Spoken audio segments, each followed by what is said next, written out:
Hello, mother yuckers. Welcome back to my channel, my friends. Today is going to be Deadpool, because I do not feel like making other characters from the movies. So let's look at Deadpool. Okay, so Deadpool, Mr. Ryan Reynolds, Daddy Reynolds, as we all know him. Of course, he did play Deadpool back in 2016. I think that's when the first movie came out. I'm not exactly too sure. Don't at me on that.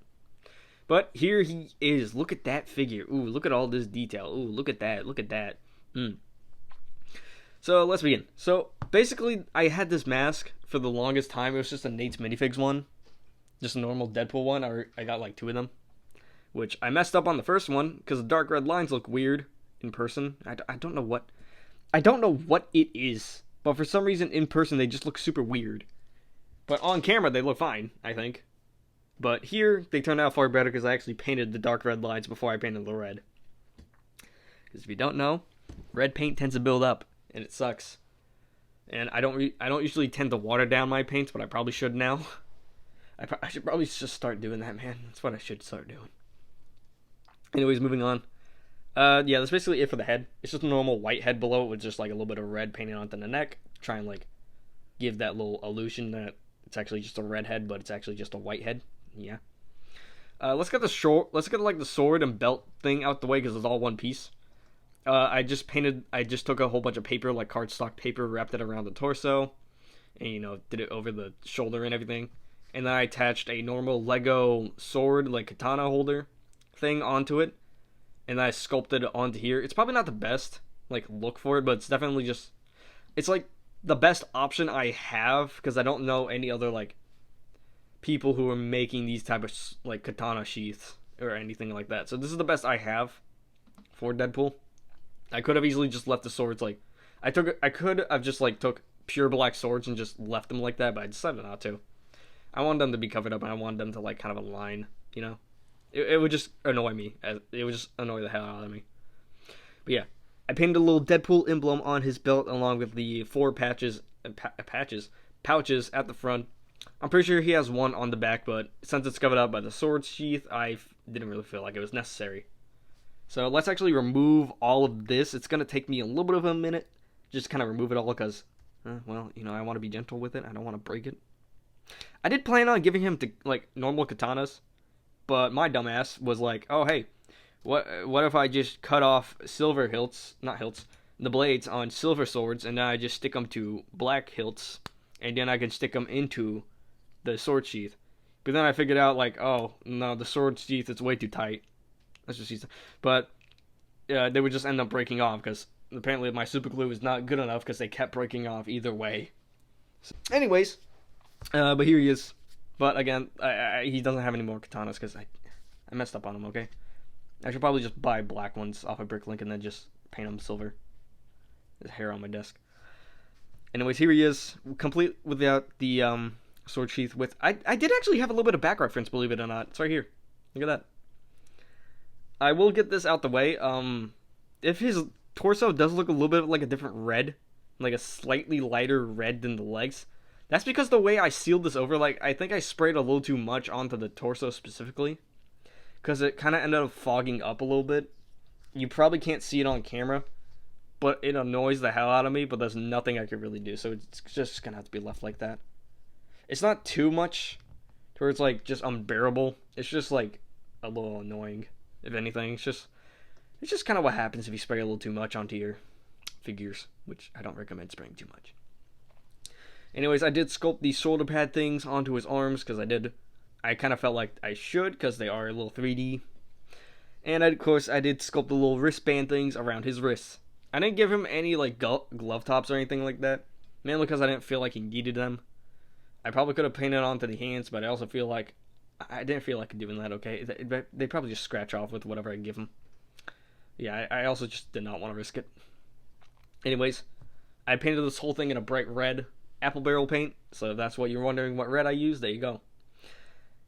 Just make sure to water it down first because it does get a little, weird. It kind of builds up a little bit and doesn't look good. But yeah, I like the way this figure turned out. Of course, just like all my figures, it has 360 detail. Unless like the shoulder, because like the top of the torso, I don't really do that all that often anymore. Just not really I don't really feel a need to do that sometimes. And of course, like how I have been doing recently, I have been sanding the torsos to actually line up with the hips. Why have I been doing this? Because I think it looks better, in my opinion. Because just kind of, I don't know why, but for some reason, every time I look at the Lego figure, like a normal Lego figure, it just kind of looks a little chunky. I don't know why.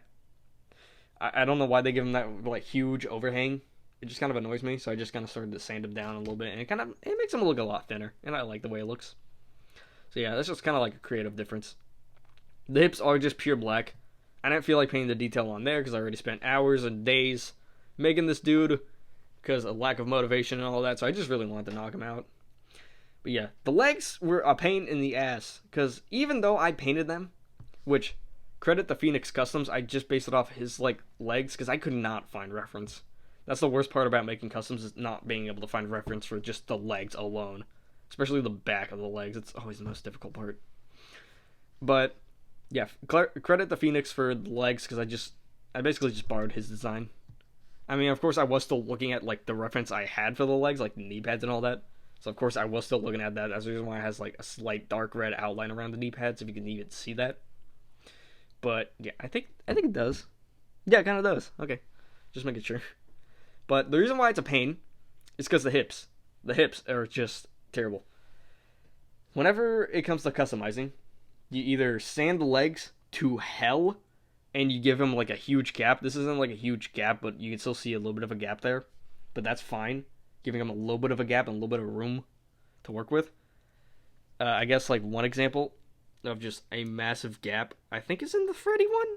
I can't tell. You can definitely see the gap there. But if you don't sand the legs enough, or even carve out the hips enough, your paint will scratch off. And I didn't check that before sealing this whole dude over. So I sealed over the legs, and then I put them on, and I bent them just to make sure they would work, and just make sure the paint will scratch off. It scratched off. That tiny little bit right there, like the little straps on both sides, scratched off.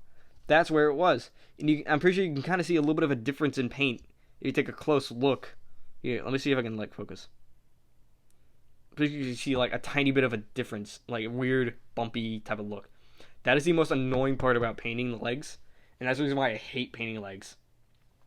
So yeah, but there isn't really much to say, just a whole bunch of straps and pockets, pouches and all that. He does have his gun holsters, but he doesn't have his guns in there because I didn't really know how I was supposed to paint those. That would be weird. I'm not even gonna lie to you. I don't know how to really paint those.